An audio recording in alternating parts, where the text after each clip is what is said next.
이 세상에 법이 없다고 생각한다면 우리는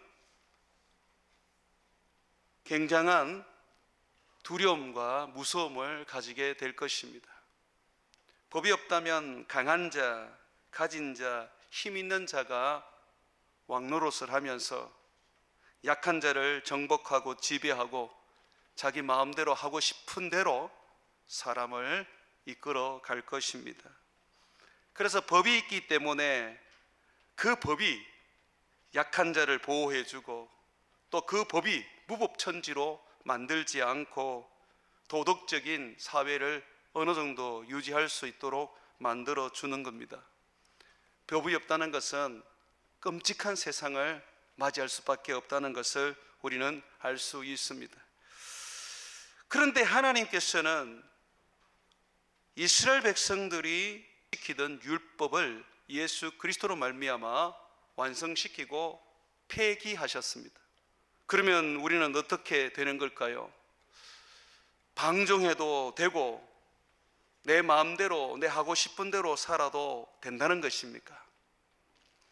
교회 안에서 보게 되면 힘 있는 목사나 장로들이 교회의 모든 것을 마음대로 좌지우지하고 재정까지도 마치 자기들의 개인적인 돈인 것처럼 사용하는 것을 봅니다. 반면에 교회 안에서 약하고 연약한 사람들은 교회 안에서조차도 사람들에게 멸시와 천대를 받는 것을 보게 됩니다. 마치 법이 없기 때문에 그러한 일들이 일어나는 것 아니겠습니까? 하나님의 엄한 율법이 우리에게 있다면 우리가 두려워서 죄를 짓겠습니까? 우리가 두려워서 함부로 자기 마음대로 살겠습니까? 법이 없는 자유함이, 율법이 없는 자유함이 결국은 힘 있는 자들이 또는 자기 마음대로 하고 싶어 하는 그런 욕망 있는 자들이 교회 안에서도 지배를 하고 싶은 대로 하는 것입니다. 그렇다면 우리는 다시 율법을 지켜야 될까요? 바울은 그렇게 하면 안 된다고 말합니다. 예수 그리스도께서 이미 완성하시고 폐한 그 율법을 다시 세우게 된다면 그것은 그리스도를 반대하는 자이고 그리스도를 다시 십자가에 못 박는 자라며 아주 엄하게 금하고 있습니다. 율법이 있으면 그래도 율법으로 말미암아서 내 신앙이 통제도 되고 교회 안에서도 두려워하며 절제하는 삶이라도 살 수가 있을 텐데 이제 율법이 없기 때문에 그렇게 살기도 어려운 것처럼 보입니다. 어떻게 해야 될까요? 갈라디아서 5장 13절과 15절을 한번 보십시오. 우리에게 이렇게 권면하고 있습니다. 형제들아, 너희가 자유를 위하여 부르심을 입었으나 너희는 이제 더 이상 율법의 종이 아니다. 율법이 하라는 대로, 율법이 원하는 대로 너희는 살 필요가 없다. 예수님이 십자가에 못 박혀 죽으실 때에 그 율법의 조문도 함께 못 박아 다 폐기하셨다. 너희는 자유를 위하여 부르심을 받은 자이다. 그러면 어떻게 할 것인가? 비록 너희가 자유를 위하여 부르심을 받았지만 그 자유로 육체의 기회를 삼지 말고 네 정욕대로, 네 욕망대로, 네가 하고 싶은 그 욕심대로 살아서는 안 된다고 말합니다. 오직 사랑으로 종로로 타라. 온 율법은, 이 율법이라는 것은 크게 말하면 구약 성경 전체를 말하는 거고 작게 말하면 모세가 기록한 5권의 책, 창세기, 출애굽기, 레위기, 민수기, 신명기, 이 5권 책을 말하는 것이고 더 작게 말하면 10계명, 10가지의 10계명을 말하는 겁니다. 자, 그런데 뭐라고 말하고 있습니까? 여기서 온 율법이라고 했기 때문에 구약 성경 전체로 우리는 봐야 합니다. 온 율법은 결국 내 이웃 사랑하기를 너 자신같이 하라 하시는 이 한 말씀, 레위기에 있는 말씀입니다. 이 한 말씀에 다 이루어졌다. 내 이웃을 내 몸과 같이 사랑한다면 어떤 율법도 너희는 다 지키고 그 말씀을 이룬 것이다 라고 말하고 있습니다. 반면에 서로 물고 먹으면 멸망할 수 있다, 조심하라고 말합니다. 여기에서 바울은 지금 몇 가지 중요한 그리스도인의 원리, 믿음의 원리를 얘기합니다. 첫 번째는 자유를 위하여 부르심을 입었다는 것입니다. 우리는 자유합니다. 사단에게서 자유하고 죄에게서도 자유하고 율법에게서 자유합니다. 그러나 이 자유를 육체의 기회로 삼아서는 안 된다고 두 번째 얘기하고 있습니다. 네 욕심대로, 네 하고 싶은 대로, 네 정력대로 살아서는 안 된다고 말합니다. 그렇다면 어떻게 살아야 되는가? 사랑하라고 말합니다. 이 사랑이 바로 구약의 율법, 창세기부터 말라기까지 39권이 기록한 절대적인 목적입니다. 그 사랑을 네가 이루어야 한다고 말하고 있습니다. 그런데 만약에 네가 이 사랑을 하지 않는다면 너는 멸망할 수도 있다, 조심해라 라고 가르치고 있습니다. 내가 자유하지만은 이 자유를 책임 있게 감당하지 못하면 멸망할 수가 있습니다. 자유가 주어졌다고 그래서 지 마음대로 사는 게 아닙니다. 한번 구원이 영원한 구원이라는 생각은 버리셔야 된다는 것입니다. 내게 구원을 주셨다면 그 구원을 우리는 두렵고 떨림으로 이루어 나가야 하는 것입니다. 내가 비록 율법에 대하여 자유함을 얻었지만, 그러나 그 자유함을 얻었다고 그래서 내 육체가 원하는 대로 욕심과 정력과 욕망대로 살아서는 안 된다고 말합니다. 도리어 율법의 요구, 구약 성경이 기록해 놓은 우리들의 삶의 그 절대적인 기준, 곧 사랑, 그 사랑을 이루어 살아야 한다고 말합니다. 도리어 사랑하지 않고 미워하고 서로 물고 뜯어버리면 멸망한다, 조심하라고 가르치고 있습니다. 율법이 이미 다 끝났는데 또 보니까 율법의 정신, 사랑은 지켜야 한다고 가르치고 있습니다. 왜 이런 이야기를 할까요? 예수님이 우리에게 새로운 계명을 주셨기 때문입니다. 구약의 율법은 끝났지만 신약의 율법은 다시 시작되었습니다. 율법이나 계명이나 똑같은 말입니다. 예수님은 어떤 계명을 우리에게 주셨습니까? 요한복음 13장 34절에 새 계명을 너희에게 주노니 서로 사랑하라. 내가 너희를 사랑한 것 같이 너희도 서로 사랑하라 고 말씀하셨습니다. 예수님은 이 땅에 오셔서 모세가 백성들에게 준 십계명과 또 천사를 통하여 받은 모든 율법들, 그리고 구약 성경의 명령까지도 십자가에서 못 박아서 다 폐기하셨습니다. 완성되었기 때문에 폐기가 된 것입니다. 그러고 난 다음에 너가 마음대로 살아라 그렇게 말씀하지 않으시고 예수님은 내가 이제 새로운 계명을 주겠다라고 하시면서 너희는 사랑하라 라고 하셨습니다. 이것이 마치 구약의 말씀과 이 율법과 동일하게 느껴집니다. 구약 율법에도 내 몸과 같이 사랑하라고 가르치지 않습니까? 예수님도 지금 내가 너희를 사랑한 것처럼 사랑하라 그랬으니 똑같단 말이죠. 그러면 달라진 게 뭐냐라고 우리는 생각할 수 있습니다. 여러분, 예수님이 주신 이 사랑의 계명은 구약에 비교하면 얼마나 어렵고 지키기 힘든 율법인지 몰라요. 그래서 학자들은 예수님이 주신 이 사랑의 계명은 지킬 수 있는 사람이 없다. 구약의 율법도 제대로 못 지켜서 결국은 다 죽게 되었는데 하물며 예수님처럼 사랑하라 하는 이 말씀을 누가 지킬 수 있겠느냐라고 했습니다. 그게 참 맞는 말이에요. 예수님처럼 사랑하라는 것은 아가페 사랑, 하나님의 사랑으로 사랑하라는 겁니다. 그나마 구약 율법은 내 몸과 같이 사랑하는 것이기 때문에 기준이 나라서 하나님이 사랑하는 것처럼 사랑하지 않아도 됩니다. 그런데 이것도 우리는 못 지켰단 말이죠. 그래서 예수님께서 이 율법을 폐하셨는데, 예수님께서 폐하신 후에 새로운 율법을 우리에게 지키라고 말씀하신단 말이죠. 더 어려운 율법. 하나님처럼 사랑하라, 아가페의 사랑을 하라고 말한단 말입니다. 이것은 지켜도 되고 안 지켜도 되는 게 아닙니다. 이건 안 지키면 멸망으로 가는 길입니다. 갈라디아서 5장 6절에 보게 되면 그리스도 예수 안에서는 할례나 무할례나 효력이 없으되, 할례나 무할례나 율법은 효력이 없다는 것입니다. 그러나 사랑으로서 역사하는 믿음뿐이니라. 효력이 있는 것은 믿음인데 그냥 믿음이 아니에요. 사랑이 있어야 되는 거죠.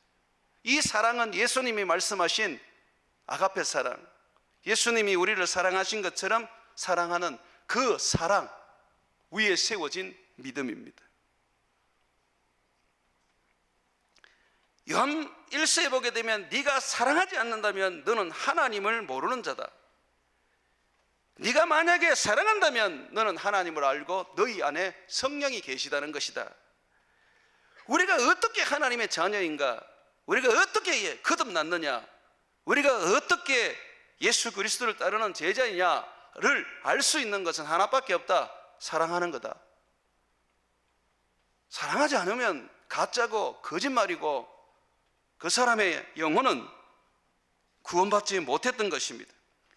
고린전서 13장 1절과 3절에 보게 되면 내가 사람의 방언과 천사의 말을 할지라도 사랑이 없으면 소리나는 구리와 울리는 괭가리가 되고, 내가 성령의 능력으로 예언하는 능력이 있어 모든 비밀과 모든 지식을 알고 또 산을 옮길 만한 모든 믿음이 있을지라도, 믿음만 있으면 다 되는 게 아니라고 말합니다.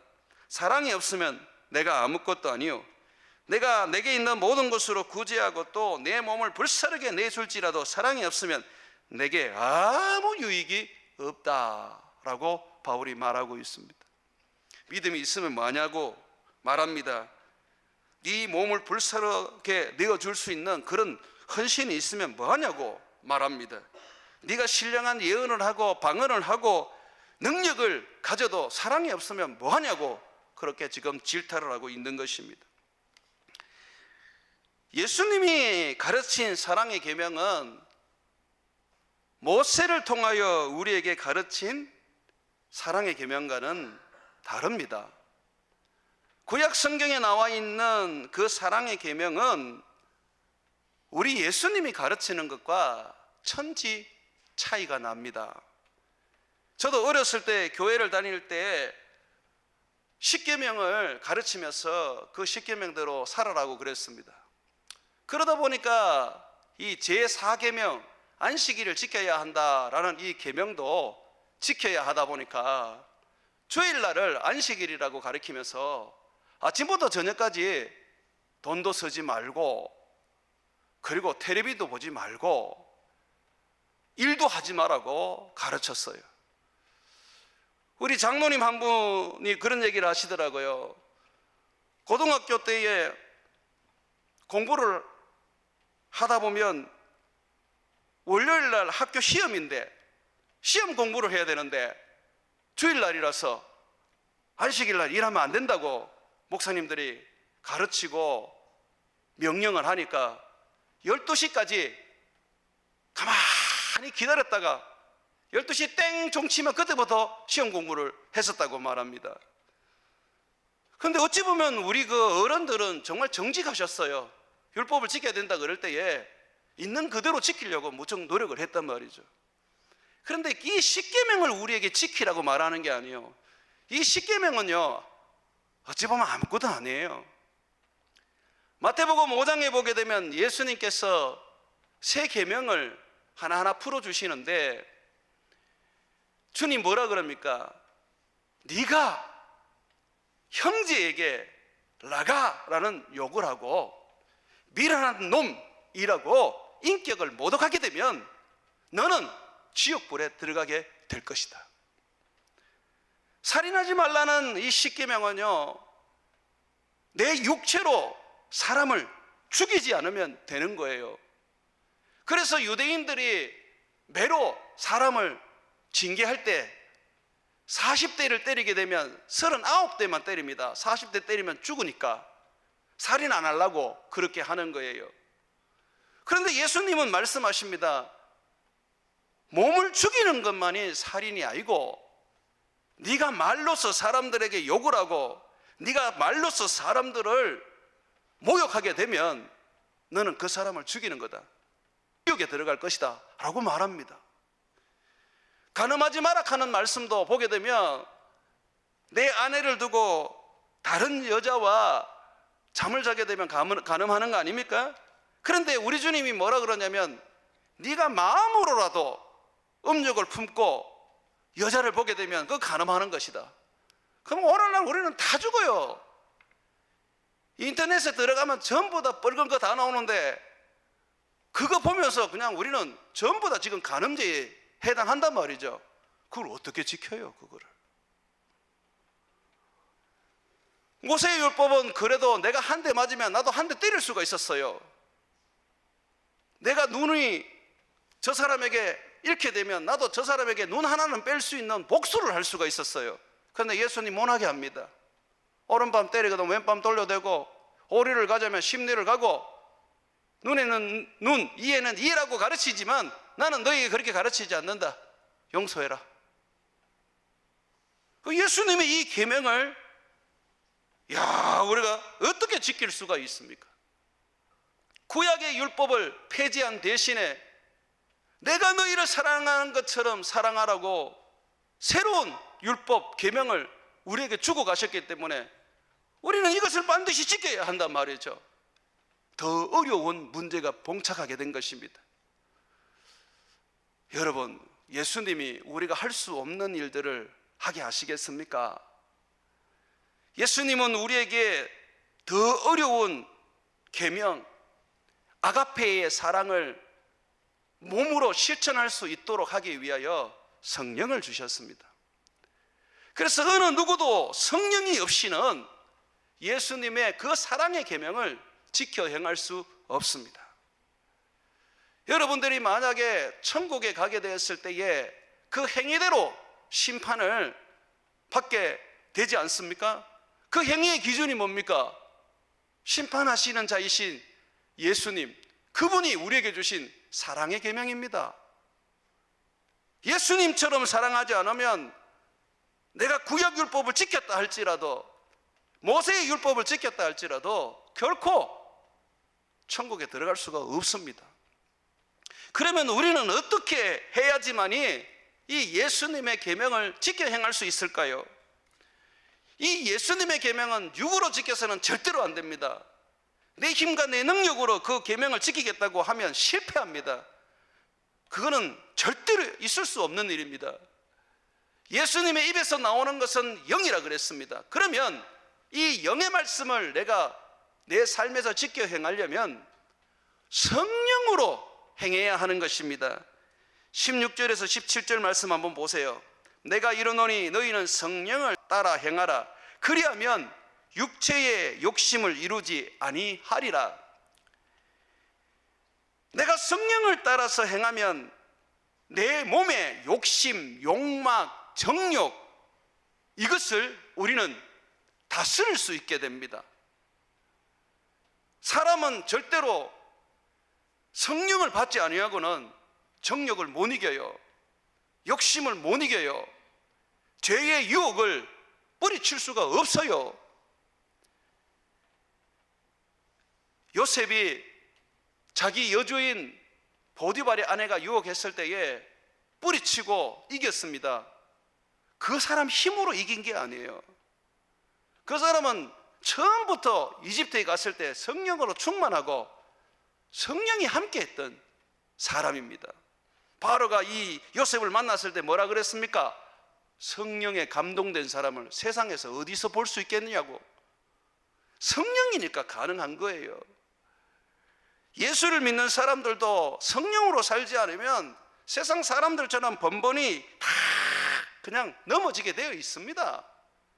욕심대로 살고 정욕대로 살고 죄의 유혹대로 살아갈 수밖에 없습니다. 성령이 그 안에 역사하지 않기 때문이죠. 계속해서 한번 보십시오. 17절에 육체의 욕심은 성령을 거스르고 성령은 육체를 거스르리나니 이 둘이 서로 어떻게 한다고요? 대적함으로 너희가 원하는 것을 하지 못하게 하려 함이라. 성령은 나로 하여금 죄를 못 짓게 만들어요. 욕심과 욕망과 정욕대로 살지 못하도록 나를 강력하게 책망하고 가르치고 이끌어가요. 그러나 그 반면에 내 이 죄의 본능은, 내 이 육체는 계속해서 죄 짓고 싶고 내 하고 싶은 대로 말하고 싶고 내 하고 싶은 대로 살고 싶고 내 욕심대로 살고 싶은 것이 가득 차게 됩니다. 그래서 주님은 우리에게 가르칩니다.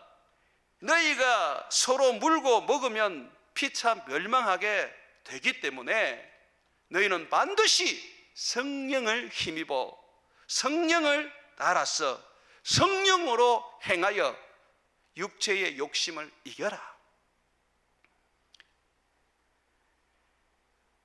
18절 말씀 한번 보십시오. 너희가 만일 성령의 인도하시는 바가 되면 율법 아래에 있지 아니하리라 고 말합니다. 내가 성령을 따라가고 성령이 나를 다스리시고 성령이 나를 구름기둥 불기둥 같이 이끌어 가시면 우리는 어떻게 해요? 율법 아래에 있지 않아요. 왜요? 우리는 그 율법을 완성하는 자가 되거든요. 여러분 오해를 하시면 안 됩니다. 예수님이 십자가에 못 박혀서 죄를 다 사하여 줬기 때문에 우리는 그거 믿고 마음껏 죄 짓고 마음껏 나쁜 짓 하고 마음껏 욕심대로 살아도 된다 라고 생각하면 안 됩니다. 망하는 길입니다. 예수님은 우리의 죄를 다 속죄하신 후에 날마다 거룩하게 살으라고 가르치셨습니다. 그래서 어떻게 하셨습니까? 허리에 수건을 차고 대야에 물을 담고 제자들의 발을 직접 씻기면서 너희 몸은 깨끗하지만 그러나 발은 날마다 씻어야 된다.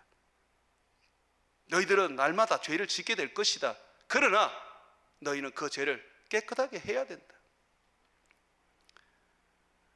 어떻게 합니까? 성령으로 하지요. 또한 성령으로 살게 되면 우리는 그 죄에서 완전히 거룩하게 살 수가 있습니다.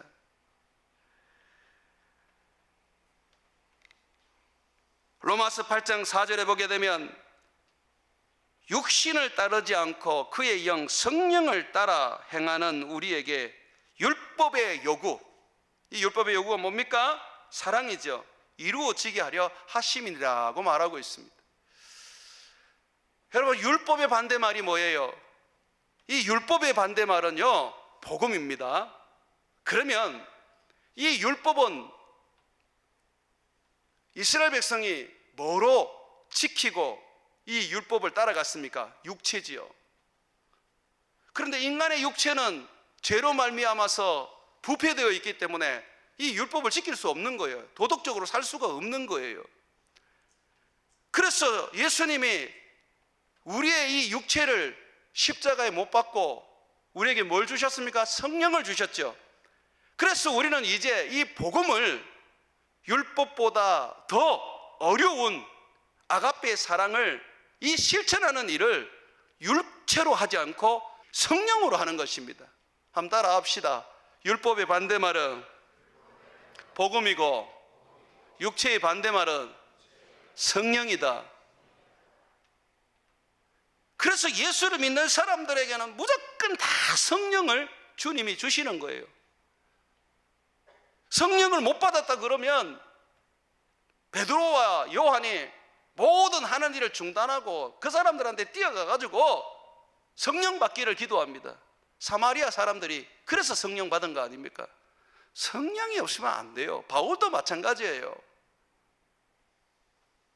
예배소에 갔는데 어떤 사람들이 믿는 사람이래요. 그런데 보니까 전혀 믿는 사람답지 않아요. 능력이 없어요. 그냥 죄에 끌려다녀요. 그래서 바울이 묻습니다. 야, 너희 믿을 때 성령 받았냐? 아니요, 우리 성령이 있는지도 모릅니다. 그러니까 너희가 지금 이런 패배자의 삶을 사는 거지. 죄도 이기지 못하고. 그러면서 복음을 다시 전하고 그들을 위해서 안수합니다. 성령이 임하게 되죠. 그래서 세워진 교회가 에베소 교회입니다.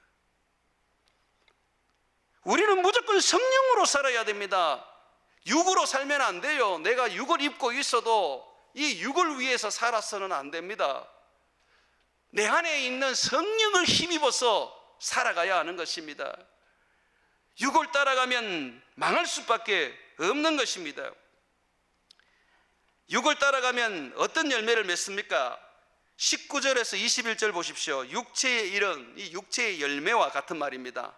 육체의 열매는 분명하니 음행과 더러운 것과 호색과 우상숭배와 주술과 원수 맺는 것과 분쟁과 시기와 분냄과 당짓는 것과 분열함과 이단과 투기와 술취함과 방탕함과 그와 같은 것들이라. 전에 너희에게 경계한 것 같이 경계하노니 이런 일을 하는 자들은 네가 예수를 믿을지라도 하나님 나라를 유업으로 받지 못할 것이다 라고 말합니다.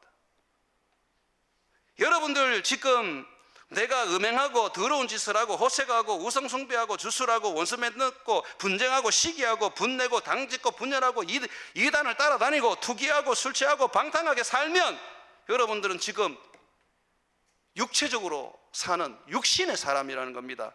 성령으로 안 산다는 겁니다. 그러면 어떻게 해야 됩니까? 우리 안에 주신 성령을 힘입어서 이 육체의 일을 제어해야 합니다.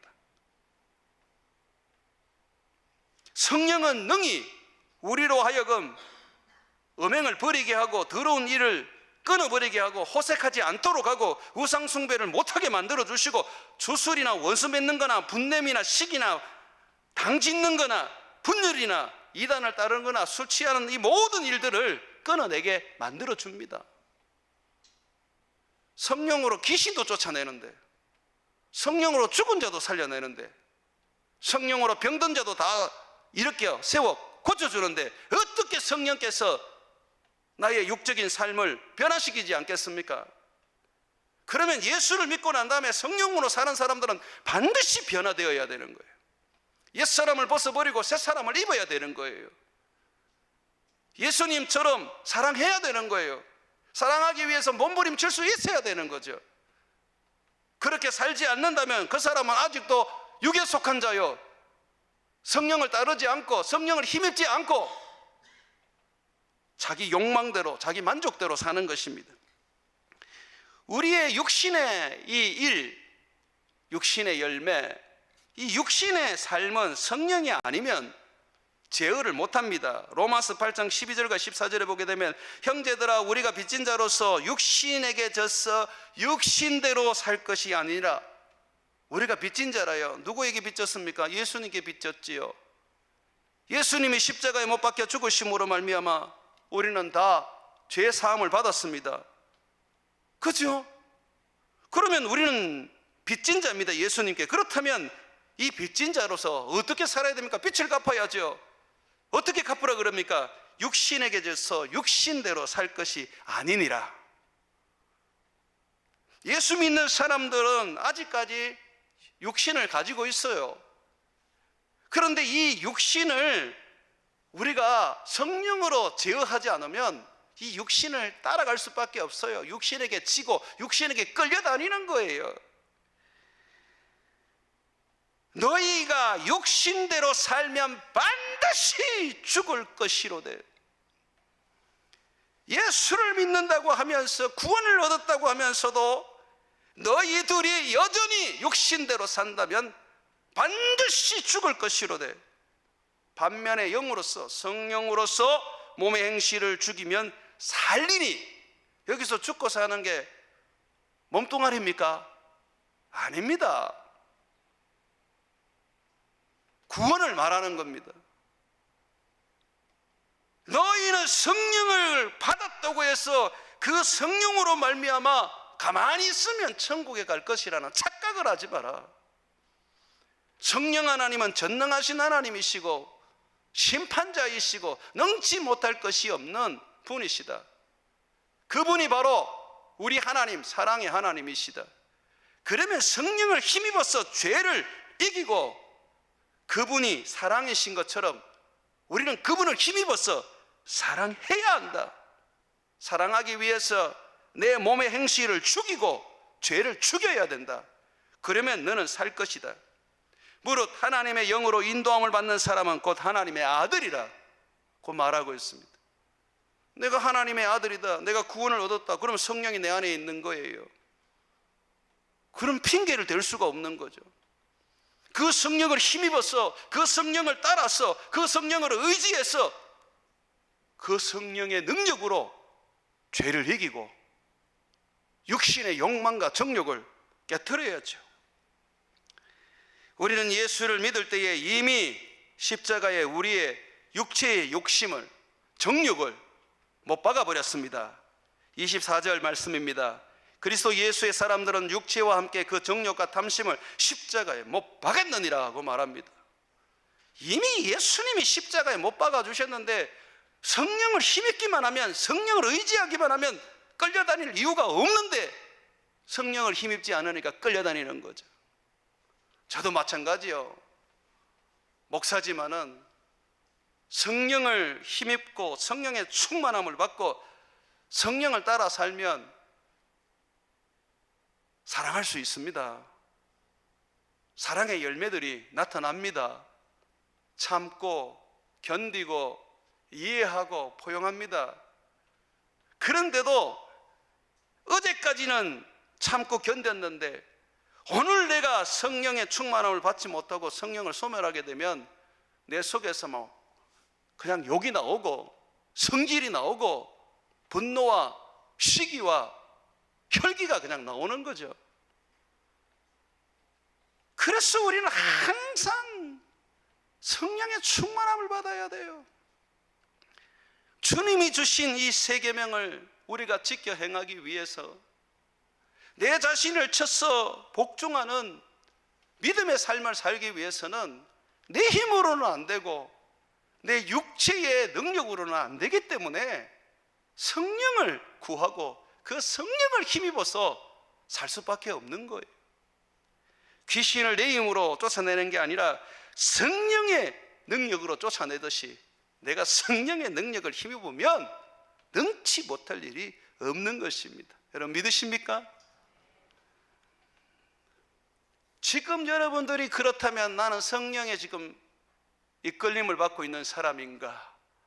아니면 나는 지금 육체의 이끌림을 받고 있는 사람인가? 여러분 한번 판단해 보십시오. 가장 먼저 판단할 수 있는 게 뭐냐면 지금 뭘 생각하느냐 이걸 보면 됩니다. 여러분 뭐 생각하고 있습니까? 뭐 먹고 살고 이제 방학 끝나면 학교 가면 학교는 우애도 안 있고 남들은 잘 되고 형통하다는데 나는 왜 늘 이렇게 어렵고 힘들지?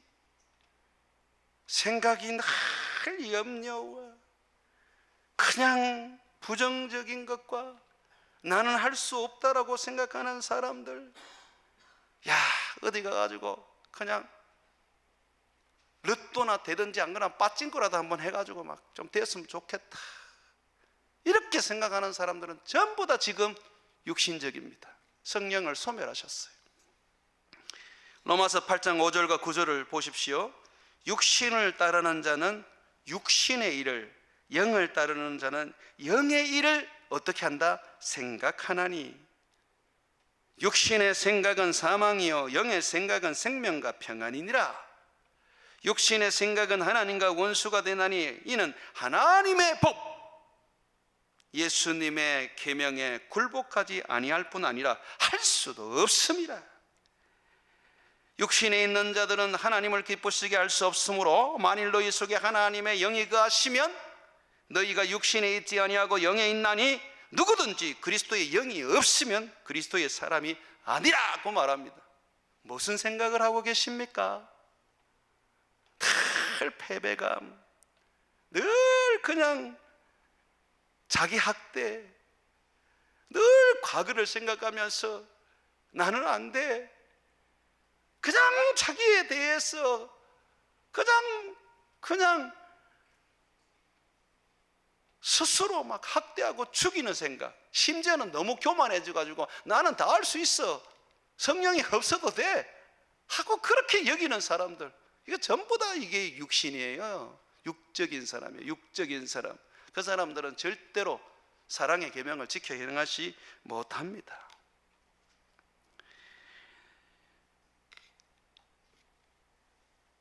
성령으로 육체의 일을 제어하면, 성령을 따라 살게 되면 자연스럽게 사랑의 열매가 나타납니다.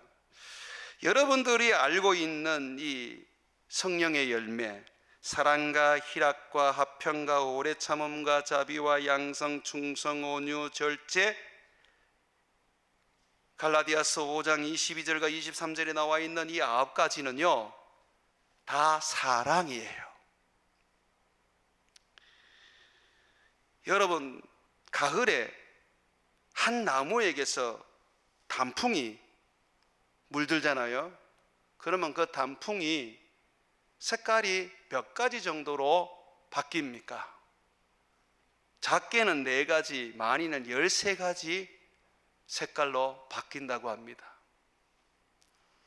사랑이라는 게 그렇다는 거죠.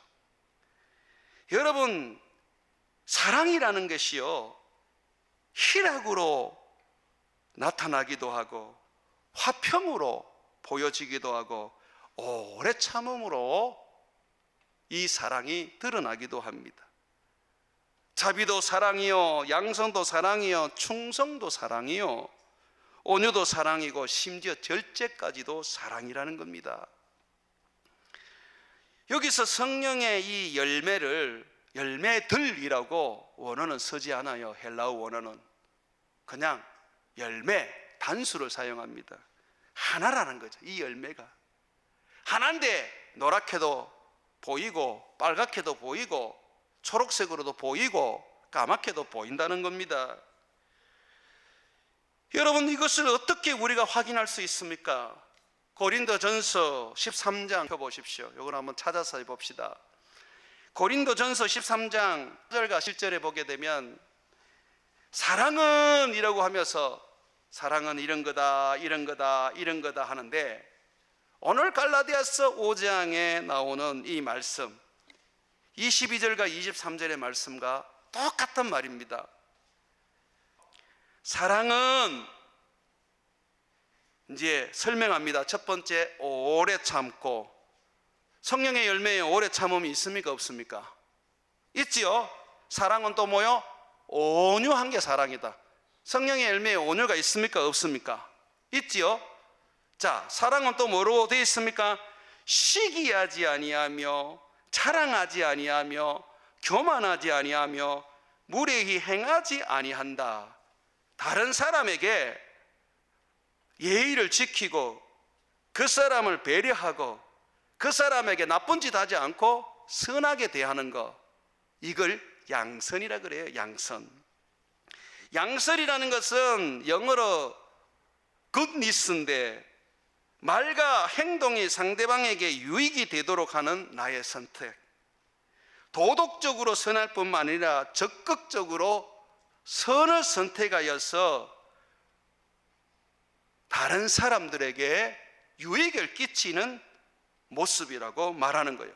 부드럽고 친절한 태도, 착한 모습, 적극적으로 옳은 일을 그 사람에게 행하는 것, 예의가 있고 존중이 있고 겸손함으로 대하는 것을 양선이라 그러는 거예요.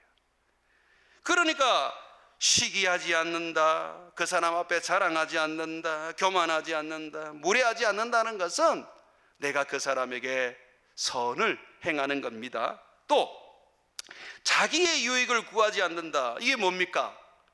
자기의 유익을 안 구한다는 건 절제한다는 거예요. 남을 절제시키면 안 돼요. 나를 절제시켜야지. 안 그렇습니까? 애한테는 텔레비 3시간 보지 마라 그래놓고 자기는 연속극 넷플릭스에서 1편까지 16번을 그냥 연달아 봅니다.